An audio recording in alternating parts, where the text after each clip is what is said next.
নমস্কার বন্ধুরা, welcome to my channel. আজকের রেসিপি স্কুল টিফিনের চাউমিন। সেই মনে আছে পেঁয়াজ আলু দিয়ে আমরা চাউমিন নিয়ে যেতাম স্কুলে, হলুদ হলুদ, ঠিক সেই চাউমিন বানাবো। কড়াটাকে গরম করে নিয়ে বেশ খানিকটা সর্ষের তেল দিলাম। আমার মা চাউমিনটা সর্ষের তেল দিয়েই বানাতেন। তেল গরম করে তাতে দিয়ে দিলাম আদা কুচো। আদা কুচোটা ভালো করে নাড়িয়ে চাড়িয়ে গরম হয়ে গেলে তাতে দিয়ে দিলাম এক মুঠ মতো পেঁয়াজ আর লঙ্কা কুচো। সেটাকে ভালো করে নাড়িয়ে চাড়িয়ে নিয়ে কেটে রাখা সরু সরু করে আলু দিয়ে দিলাম, দুটো আলু। ভালো করে আলুটা নাড়িয়ে চাড়িয়ে নিলাম, নিয়ে একটু পরে তাতে দিয়ে দিলাম গাজর কুচো আর আলু ভালো করে তেলে নাড়াচাড়া করে নিয়ে সুন্দর করে যখন ভাজা ভাজা হয়ে যাবে তাতে দিয়ে দেব 2 চামচ মতো নুন।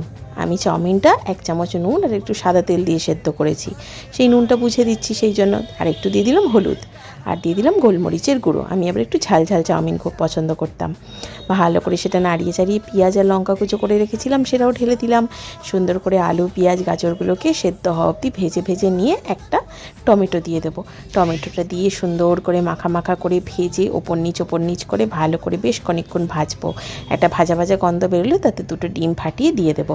এক হাতে ডিম ফাটাতে যে কী কষ্ট, ভিডিও না করলে জানতাম না। ভালো করে এবার ডিমটা আলুর সাথে মাখিয়ে চাড়িয়ে সুন্দর করে ভেজে নিয়ে কয়েকটা চিনেবাদাম দিয়ে দেবো, কারণ আমার মা চাউমিনে আবার একটু চিনেবাদাম দিতেন। এবার আর কি, সেদ্ধ করা চাউমিনটা সুন্দর করে ওই মিশ্রণের সাথে মিলিয়ে ওপর নিচ করে ভালো করে ভাজা করে নিলাম।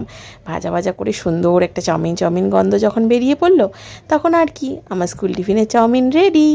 আপনারাও বানিয়ে খান।